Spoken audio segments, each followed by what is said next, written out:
Hola, ¿qué tal? Muy buenas noches. Bienvenidos a Pedagogos por el Cambio. El día de hoy vamos a abordar la pedagogía crítica de Henry Giroux. Y pues bueno, quisiera aprovechar para mandarles saludos a todos, ya que no hemos podido andar por estos lugares, se les extraña bastante. Y en lo particular, Liliana, Morgana y Fabiola, pues han estado muy al pendiente, ¿no? Muy preocupadas por el espacio. Todo el tiempo nos han estado comentando que pues los extrañan mucho, que quieren participar con ustedes en los streaming, y esperemos que ya todos se normalicen. Ya de hoy estoy aquí transmitiendo desde la universidad, ya que seguimos sin internet en casa. Y bueno, no les va a pasar este programa, ¿no? De la pedagogía crítica de Henry Giroux. Quería comentarles también que el viernes pasado, el viernes 22, tuvimos un acto poético. Fue un ejercicio muy padre porque pues nos reunimos algunos alumnos de la carrera de pedagogía, maestros, gente pues importante de aquí del Quinto Poder. Se invitó también por ahí a Raez, a Oli, pero pues no, a Morgano también, pero no pude asistir. Entonces, bueno, les platico que el ejercicio estuvo bastante bien porque pues hubo la oportunidad de conocer a gente nueva, hubo la oportunidad de platicar, de entender cosas pues que a lo mejor normalmente no abordamos con la gente que conocemos o cercana a nosotros. Tenemos que esperar a encontrar gente que tiene luego nuestros mismos gustos, algunos puntos de vista similares, y eso enriquece mucho, ¿no? Porque pues abres tu mundo, abres tu contexto, tienes la oportunidad de tejer una red pues para poder trabajar en otro tipo de proyectos o enriquecer algunos otros como este. Ojalá que la próxima reunión que tengamos, pues podamos ir más. Me refiero aquí a pues, personas que entran aquí al Quinto Poder y pues seguir, ¿no? En este tipo de ejercicio que sin duda nos va a llevar a crear proyectos o ideas de trabajo muy muy buenas, muy padres. Además de, claro, ¿no? Pues generar compañerismo, extender amistad, etcétera, etcétera, etcétera. El día de hoy cumpleaños Fabiola, la economista que participa con nosotros en este programa de Pedagogos por el Cambio. Le enviamos un fraterno saludo, un abrazo y un beso a Fabiola. Y pues esperemos que, como les había dicho, ya pronto estemos todos aquí en este espacio. ¿Quién es Henry Giroux? Giroux es un crítico, es un intelectual. Él nace en Estados Unidos, en Providence, el 18 de septiembre de 1943. Él es un teórico fundador de lo que conocemos como la pedagogía crítica. Esta pedagogía crítica que se ha venido extendiendo cada vez más, y sobre todo en contraste de esta pedagogía un tanto de diseño comercial, que pretende generar competencias en los alumnos para que estos se inserten de inmediato en el mercado laboral, ¿no? Sin que aspiren a una visión más profunda, más crítica, más elevada. Es bien conocido Henry Giroux por sus trabajos en pedagogía. También su obra ilustra un número de tradiciones que abordan, por ejemplo, a Marx. Cuando ustedes ven a Giroux encuentran mucho de la obra de Marx, del materialismo. Tuvo una gran comunicación con Paulo Freire y con Zygmunt Bauman. De hecho, Paulo Freire hace el prólogo de uno de sus sus libros, de sus obras de Giroux. Henry, al igual que algunos intelectuales modernos, se opone a las políticas del neoliberalismo, el imperialismo y del fundamentalismo religioso. Giroux, si ustedes buscan en YouTube, se pueden encontrar algunos videos muy buenos de debates en los que participa junto con Noam Chomsky. Son debates muy, muy interesantes en torno a la educación, a la labor social, a la política, y desde luego que son muy, muy enriquecedores en un contexto como en el que nos encontramos actualmente, en medio de reformas educativas, en medio de políticas que se dice que son para el bienestar de la educación, que si bien hay aciertos, hay pasos que parecieran lógicos y fundamentales, se contradicen en el momento en que por el otro lado hay un recorte a la educación pública a nivel superior, y que también se contradicen en el hecho de que pues simplemente se pretende por órdenes, por sugerencias de la OCDE, de la Organización para la Cooperación y el Desarrollo,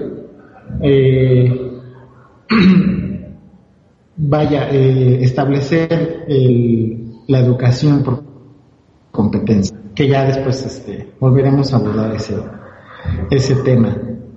Giroux, bueno, pues tiene alrededor de 7 libros, algunos de ellos los encontramos en el siglo XXI y por si ustedes están interesados en leer acerca de Henry, pues pueden descargar algunos de los libros que está de forma digital y sumergirse en su pedagogía crítica. Él, entre 1992 y 1994, fue titular de la dirección de profesorado de Waterbury Professorship en la Universidad Estatal de Pensilvania. Ha sido galardonado y actualmente es jefe de directores. Les quiero mencionar algunos de los libros que ha publicado, los dos que vamos a abordar hoy, y bueno, los voy a ir diciendo en orden de aparición, de publicación. Sobre todo voy a enfocar en los libros que han sido publicados en español y que podemos conseguir, como les decía, en editoriales como 21, Paidós y de forma digital. Uno, de hecho, que es uno de los que llaman los profesores como intelectuales, hacia una pedagogía crítica del aprendizaje. Lo 1990. Todavía por ahí se pueden encontrar los ejemplares. Igualdad educativa y diferencia cultural. Lo publican en una editorial en Barcelona que se llama Teoría y Resistencia, una pedagogía para la oposición, siglo XXI, editores, en 1992. La escuela y la lucha por la ciudadanía, editorial siglo XXI, en el 93. Placeres inquietantes, aprendiendo la cultura popular, igual Paidós, bueno, en este caso Paidós. Cruzando límites, trabajadores culturales y políticas educativas, Paidós. El ratoncito feroz, Disney o el fin de la inocencia. Lo publica la Fundación Germán Sánchez Ruy Pérez en Madrid en el 2001. Ya más de sus obras más recientes. Cultura política y práctica educativa, la inocencia robada, cine y entretenimiento, elementos para una crítica política del filme, pedagogía y ética de la esperanza. Lo pueden ver en Amorrotú y es una publicación del 2004, igual se puede conseguir en PDF. Pedagogía crítica, estudios culturales y democracia radical, editorial Popular en Madrid en el 2005. Si ustedes se dan cuenta, mucho de la obra de Yu se centra precisamente a él. Lo que más le preocupa es la relación entre la educación, entre la formación del sujeto y su acción política, su papel dentro de la sociedad. Pero no solamente, ya que se entiende que el alumno al final pues es un producto de este aparato ideológico que es Althusser. Giroux muy bien esto de los aparatos ideológicos de Althusser. De hecho, aborda mucho tiempo durante su obra la forma en cómo la escuela, la universidad, dentro de su currículum oculto, va mandando señales, va mandando tendencias para que de alguna u otra forma, sin que los alumnos se den cuenta o egresen de las universidades, no solamente con las competencias que se les van a dar dentro del aula para que se enfrenten al mercado laboral, también ejerzan cierto papel dentro de la sociedad, sino también con esos mensajes subliminales que llega a ser el currículum oculto, de cómo comportarse, de cómo ser, de cómo vestir, de cómo caminar, de cómo comportarse frente al jefe en el trabajo. Y esto le preocupa mucho a Henry. Él todo el tiempo se está preocupando, escribiendo de cómo hacer, cómo lograr aterrizar esta idea para que en vez de que el estudiante de nivel medio superior, de nivel superior, sea solamente un trabajador más dentro de la empresa, dentro de la fábrica, sea también esa persona que es capaz de analizar, de criticar y de transformar su medio ambiente, de transformar su entorno, y no solamente de reproducirlo, de acomodarse en esa zona de confort y de impregnar de esta, pues casi, ¿cómo poder decirlo? Falta de entusiasmo, esta apatía, y que las cosas siguen igual dentro de la sociedad. Es un libro muy, muy bueno. Como les decía, los profesores como intelectuales hacían una pedagogía crítica del aprendizaje. Vamos a leerlo y subrayamos elementos de esta obra que me parecen bastante importantes para ir respetándolos y comentándolos. Les vuelvo a repetir, Henry Giroux es uno de los intelectuales con vida, junto con Noam Chomsky, más importantes de nuestros días, al cual es muy importante recurrir para entender muchos de los temas de la educación, de la economía y de la política actuales. Son intelectuales muy críticos del sistema político de Estados Unidos, y de hecho son de los intelectuales bastante incómodos dentro de las universidades públicas. Revisen mucho su trabajo y verán que les va a gustar, sobre todo si ustedes también tienen esta visión, esta hambre, esta sed de que el conocimiento signifique para ustedes una herramienta de transformación, una herramienta de transformación política, cultural, social, económica, en cualquier ámbito en que ustedes lo quieran, en cualquier ámbito en el que ustedes lo quieran ver o abordar. Inicia así, dice: la creencia de que la enseñanza escolar puede definirse como la suma de las ofertas de oficiales es del todo ingenua. A pesar de ello, semejante creencia implícita ha servido de motivo principal en el movimiento de reforma del desarrollo del currículum de ciencias sociales de la década de los 60 y principio de los 70. Fíjense nada más desde cuánto tiempo atrás. Los partidarios de la reforma creyeron que si lograban cambiar el currículum escolar de la nación, se solucionarían los problemas de las escuelas. Sin embargo, en años recientes se han aducido numerosas razones de aparente incapacidad del movimiento de reforma para abrirse paso a través de las rutas tradicionales de instrucción en las escuelas. La adecuada preparación de profesores y materiales del currículum que se sobreestiman las aptitudes percibidas de los estudiantes representan las explicaciones más corrientes, aunque con escaso sentido crítico.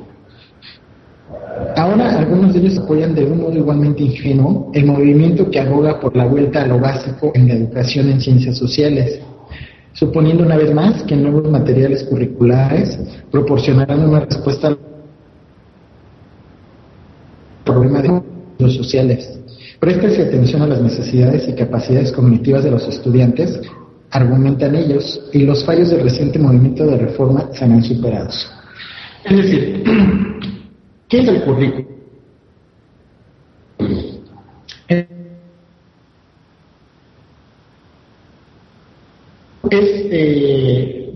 lo que ustedes van a obtener cuando es su perfil de egreso. A realizar una licenciatura, a ustedes se les está dando cierto tipo de materias con las cuales se espera que ustedes que le den la solución a su sociedad para que ustedes contribuyan y transformen este medio ambiente, este contexto directo que ustedes tienen con la sociedad. Pero nos hemos dado cuenta, los intelectuales, los teóricos, los educadores y pedagogos se han dado cuenta que esto no es del todo cierto. Se han dado cuenta que de mucho no es tanto las materias que se les den, con las que se espera que uno se haya formado para enfrentarse a una sociedad, a un mercado laboral, sino que hay más. Si a estas materias no se les está sumando una visión crítica, una visión de análisis, de investigación, si no se les invita a los alumnos a tener una actitud que dé respuesta real a la sociedad, una actitud de congruencia, esto no va a funcionar. Un ejemplo que muchos estudiantes de medicina tienen materias que sí, efectivamente los capacitan, los vuelven competentes para ejercer su profesión, pero dejan de lado toda esa sensibilización humana con la que nació la medicina. Entonces no hay una respuesta armoniosa con la sociedad, no, el médico ya en la actualidad es difícil, es muy raro el que realmente tiene esa sensibilización para poder atender a sus pacientes. Queda de lado. Lo mismo pasa con un licenciado en Derecho. Está más preocupado por atender sus propias necesidades, por hacerse de dinero, por defender y por convertirse en los abogados del diablo, que realmente atender los derechos humanos de tanta gente que lo necesita. Esto es preocupante en este tipo de carreras, pero también lo vemos en la educación. En la educación tenemos muchísimos profesores que más que estar preocupados por impregnarles a sus alumnos ideas, ¿qué más? Esta sensibilización, esta visión crítica, simplemente se les capacita para que aprueben un examen. Se les pide tareas para que pasen, se les pide que estudien para que pasen un examen, un final, un extraordinario, etcétera, etcétera. Pero no, el profesor no se está preocupando porque realmente los alumnos estén haciendo algo por su sociedad. Y entonces, en este mundo de competencias, de meritocracia, en donde quien toma más cursos en donde en el que es alineado con un sistema, con una ideología política, es el buen maestro.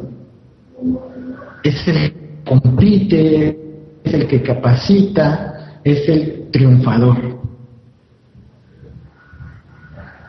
Ok, entonces se deja todo de lado esta visión crítica y tenemos generaciones de profesores, de alumnos en todas las áreas del conocimiento que simplemente no están dando el ancho ni que simplemente se enfocan en ver por ellos mismos, y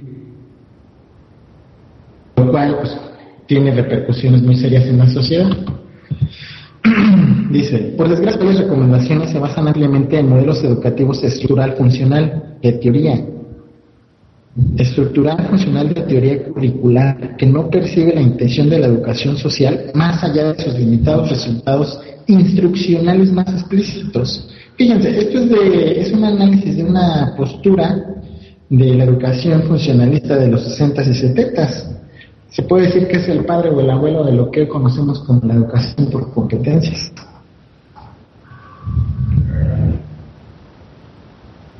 Propias e íntimas relaciones existentes entre la institución escolar y las instituciones económicas y políticas.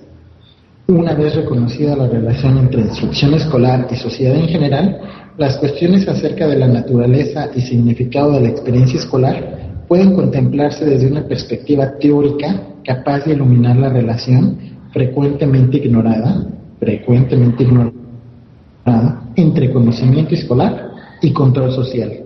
Al contemplar las escuelas dentro del contexto de la sociedad en su conjunto, los partidarios de desarrollar los estudios sociales pueden empezar a fijar su atención en la enseñanza tácita que se imparte en las escuelas y ayudar a descubrir los mensajes ideológicos incorporados tanto en el contenido del currículum formal como en las relaciones sociales propias del encuentro en el aula. Es muy interesante. Aquí habla Giroux, dice, si educadores como Apple, Bourdieu y Bernstein están en lo cierto, y creo que lo están, partidarios de desarrollar los estudios sociales deberían construir sus modelos pedagógicos dentro de un marco teórico que sitúe las escuelas dentro de un contexto sociopolítico. En este sentido, la afirmación central de este capítulo es que los partidarios de desarrollar los estudios sociales han de comprender la escuela como un agente de socialización. Además, tendrán que identificar esas propiedades estructurales en el centro mismo del proceso de instrucción escolar, así con propiedades comparables en el lugar de trabajo y en otras esferas sociopolíticas. En pocas palabras, dice Giroux, los partidarios de desarrollar los estudios sociales tendrán que enfocar su tarea sistemáticamente y no de la manera fragmentada que es habitual, la cual parte del supuesto erróneo de que el aula puede convertirse en un medio eficaz para ayudar a cada estudiante a desarrollar todo su potencial como pensador crítico y participante responsable en el proceso democrático, simplemente modificando el contenido y la metodología de los currículos oficiales de estudio sociales de la escuela. Con mayor urgencia, si cabe, deberán reconocer la función de un currículum oculto y su capacidad para echar por tierra los objetivos de la educación social. Este último parrafito es muy importante porque, como les decía, a lo mejor hay ocasiones en que supongamos que en cierta universidad hay 2 o 3 profesores, profesoras, maestras, catedráticas, doctoras, que sí están luchando por engendrar en sus alumnos la semilla de la filosofía crítica. Pero ¿qué pasa? Que la institución, que la universidad está mandando todo el tiempo mensajes formando así con el currículum oculto a sus alumnos. Por un lado está la visión crítica y por otro lado todo el tiempo la institución bombardea a sus propios alumnos, diciéndoles cómo actuar, cómo ser, cómo manejarse. Es decir, hay una equivocación entre esa libertad de cátedra y lo que realmente la institución o universidad les está mandando como mensajes. Luego me salto a un capítulo que dice tradiciones en la teoría educativa. Este está muy bueno. Giroux habla de que hay 3 tradiciones diferentes en la teoría educativa y que estas han contribuido a iluminar el papel socializador de las universidades. Estas son una visión estructural funcional de la instrucción escolar, el punto de vista fenomenológico y una visión crítica radical. Todas estas visiones, dice Giroux, comparten claramente diferentes supuestos teóricos concernientes al significado del conocimiento, ¿no? El enfoque estructural funcionalista se interesa tanto por el problema de cómo se transmiten las normas y valores sociales en el contexto escolar, apoyándose en un modelo básicamente sociológico positivista. Aquí acuérdense de la onda del positivismo, la visión que hay dentro de este marco, ¿no? Todo está bien, vamos hacia adelante, no pasa nada, vamos a orden y progreso. Acuérdense de esa época del positivismo, muy clara aquí en México, ¿no? También con Porfirio Díaz, orden y progreso, positivismo. Dice, apoyándose en este modelo sociológico positivista, este enfoque ha puesto de relieve cómo las escuelas socializan a los estudiantes en la aceptación incuestionable de un conjunto de creencias, reglas y disposiciones como algo fundamental para el funcionamiento de la sociedad en general. Además, representa, esto es muy importante de esta visión, además representa un punto de vista apolítico, que no ve nada problemático en las creencias. Ellos dicen que todo está bien, no ve nada problemático en creencias, en valores, en estructura socioeconómica, y por consiguiente la posición estructural funcionalista define a los estudiantes en términos conductistas reduccionistas como productos de socialización. Esto lo escuchamos todo el tiempo en las universidades. No, ya no solamente en las universidades privadas, sino también en las universidades públicas. El clásico, no te preocupes, todo está bien, no pasa nada. Esos problemas sociales, políticos, económicos, tú ponte a estudiar, obtén tus competencias, capacítate, toma tus cursos, saca 10 en tus exámenes y no pasa nada. Tú pórtate bien y obtendrás tu galleta, tu premio.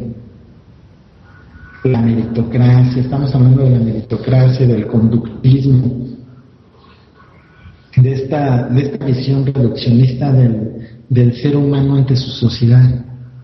Tú ocúpate de ti, ponte a trabajar, que los demás hagan bolas. Si el mundo se está cayendo a pedazos, tú estás listo, eres un campeón, eres un líder, tú sigue en lo tuyo. Tú eres un buen profesionista, eres un buen ciudadano.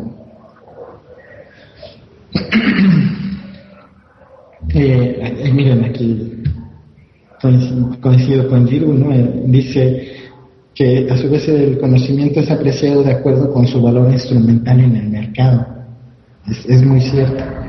El conocimiento y el enfoque que se le da a los alumnos en esta estructura funcionalista, positivista, se marca mucho ya en el aspecto laboral, ¿no? En qué tanto haces bien tu labor en el mercado, sube también tu valor como persona, como producto. El enfoque social fenomenológico de la teoría educativa, también llamado la nueva sociología, va más allá que la oposición estructural funcionalista. Esta nueva sociología concentra críticamente su interés en una serie de presupuestos acerca de interacciones del aula y encuentros sociales. Aquí sí se empiezan ya a notar una preocupación de cómo debe interactuar el alumno, el profesionista, ante su sociedad. Algunos de los propugnadores de esta nueva sociología pues fueron Jung en 1971, Kerry en el 73, Engels en el 77 y Exlon en el 77. Ellos pues ya comenzaban a preocuparse, ¿no? Obviamente notaron que pues esta función, este esquema, esta estructura funcionalista positivista no los llevaba hacia ningún lado. La tercera visión es el enfoque neomarxista sobre la socialización y el cambio social. Esta postura no deja de tener sus propias deficiencias, admite Giroux. Dice que su valor reside en el hecho de que es capaz de ir más allá del punto de vista apolítico de la postura funcionalista, así como del idealismo subjetivo de la nueva sociología. Es decir, este nuevo enfoque neomarxista pertenece a un reconocimiento de la relación existente entre producción económica y cultural.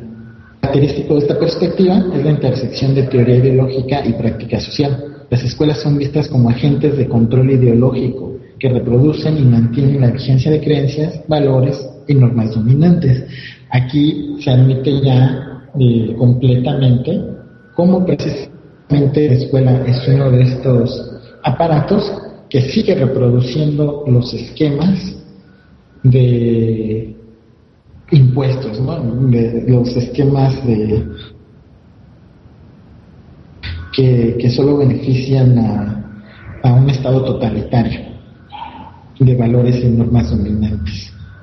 Y es muy importante que este enfoque lo identifique, porque pues entonces ya el pedagogo, aquí Giroux, fíjense bien cómo hace muy bien cómo estructura cronológicamente muy bien su pensamiento, ya que primero nos describe cómo se da todo este proceso, y de ahí poco a poco nos va diciendo entonces por qué el profesor debe de convertirse en un intelectual, en un crítico activo, debe salir del aula, debe salir de la casa para participar en los movimientos sociales. No puede estar nada más en el aula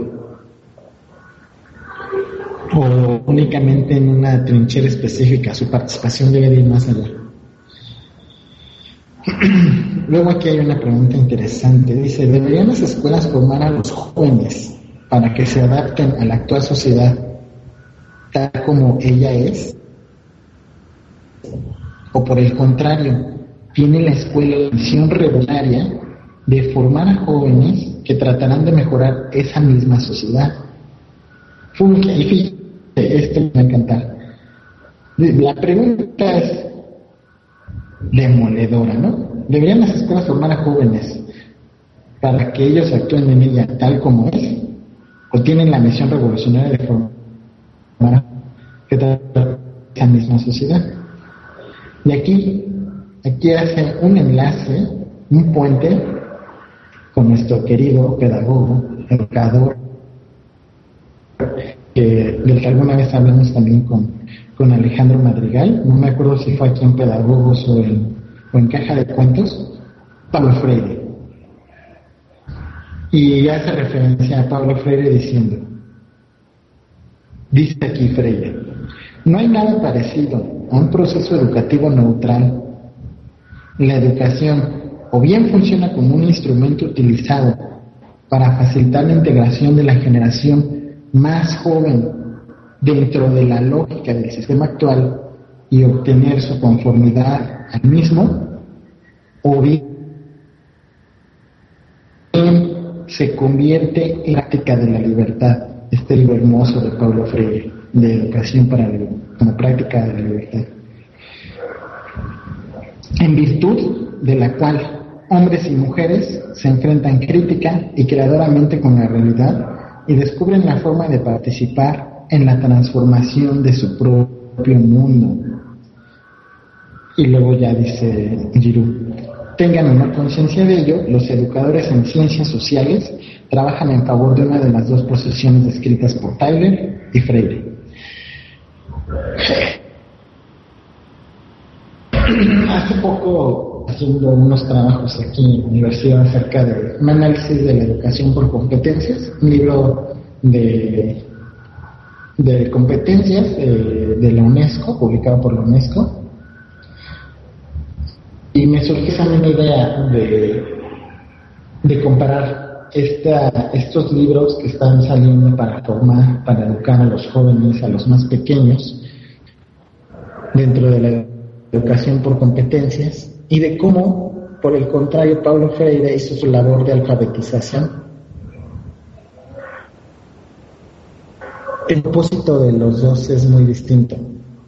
La educación por competencias pretende capacitar a los jóvenes a nivel básico, y ahí se quedan, sus metas de estos señores de la OCDE, del Banco Mundial, del Fondo Monetario, de los gobiernos internacionales, nacionales, locales, etcétera. Su meta de estos señores, de estos grandiosos gobernantes y dueños del dinero y de los empleos, es educar a nivel básico, es decir, primaria y secundaria, a los jóvenes con competencias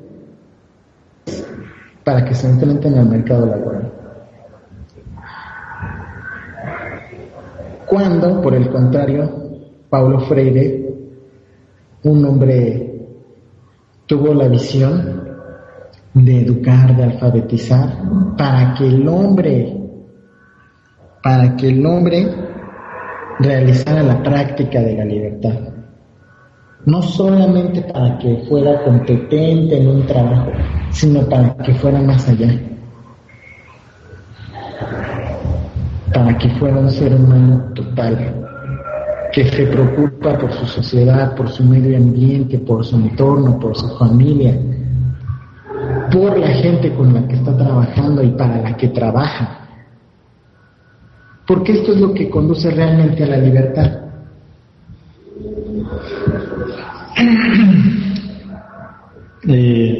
No sé si ande por ahí Alejandro.